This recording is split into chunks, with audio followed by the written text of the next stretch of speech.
গাজীপুরের smart agro, যার পূর্ববর্তী নাম ছিল নীর, অভিযোগ উঠেছে এই প্রতিষ্ঠান দখল করে নিচ্ছে স্থানীয় 40টি পরিবারের কৃষিজমি। শাকিল আহমেদের ধারাবাহিক প্রতিবেদনে আজ থাকছে প্রথম পর্ব। জানাচ্ছেন সহকর্মী শওকত সাগর। গাজীপুরের গাছা থানাধীন পলাশোনা এলাকার স্মার্ট এগ্রো, যার পূর্ববর্তী নাম নীর, এই প্রতিষ্ঠানটির বিরুদ্ধে অভিযোগ উঠেছে অবৈধ খাল ও নিরীহ কৃষকদের জমি দখলের। শুধু তাই নয়, রয়েছে সরকারি খাল দখল করে চারপাশে উঁচু সীমানা প্রাচীর নির্মাণের অভিযোগও। আর এই দখলদার প্রতিষ্ঠানের কবল থেকে নিজেদের 40টি পরিবারের কৃষিজমি রক্ষা করতে প্রধানমন্ত্রী ও জেলা প্রশাসক বরাবর অভিযোগ করেছেন ভুক্তভোগীরা। এলাকাবাসীর অভিযোগ, নীর এই জায়গায় কিছু জমি ক্রয় করে এবং সেখানে সীমানা প্রাচীর তৈরি করে। এলাকাবাসী সেই কাজে বাধা দিলে প্রতিষ্ঠানটি রাতারাতি নাম পরিবর্তন করে হয়ে যায় স্মার্ট এগ্রো।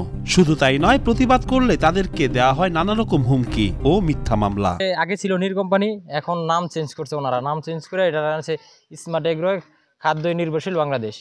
ম্যানেজার শহীদ সাহেব আমাদের সাথে যখন বাউন্ডারি দিয়ে, আমরা মেইন রাস্তার মধ্যে বাউন্ডারি দিয়েছে, তখন আমরা বাধা দিচ্ছি।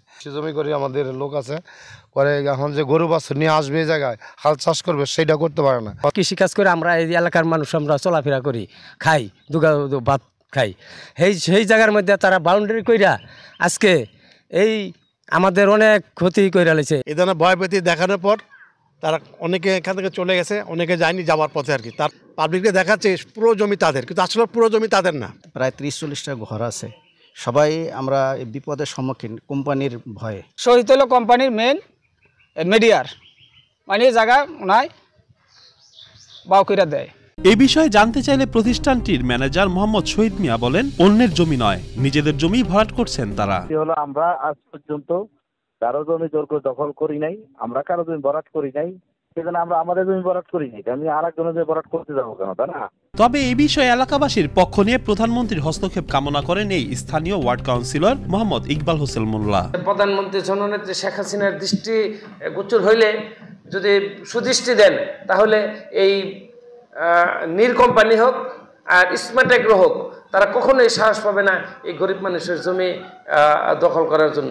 এদিকে প্রশাসনের আদেশ অমান্য করে কোনো কাজ করলে প্রতিষ্ঠানটির বিরুদ্ধে আইনগত ব্যবস্থা নেওয়ার কথা জানান গাজীপুরের জেলা প্রশাসক। নীর কোম্পানি, নীর স্মার্ট এগ্রো, তো এই কোম্পানিটির বিষয়ে আমরা অভিযোগ পেয়ে আগেই কাজ বন্ধ করে দিয়েছিলাম। আমরা তাদেরকে জানিয়েছি যে বিনা অনুমতিতে যাতে কোনো শ্রেণী পরিবর্তন না করে বালু ভরাট বা জমি ভরাট করার আগে অবশ্যই আমাদের অনুমতি দেবে। যদি ব্যর্থ হয়, যদি দেখা যায়, তাহলে আমরা আইনগত ব্যবস্থা নেব। আর যেন একটিও কৃষি জমি ভরাট না হয় সেদিকে দৃষ্টি রাখবে প্রশাসন। সেই সাথে এসব দখলদার প্রতিষ্ঠানের কবল থেকে মুক্তি পাবে সাধারণ মানুষ, এমনটাই প্রত্যাশা সকলের। শওকত সাগর, আনন্দ টিভি, ন্যাশনাল ডেস্ক।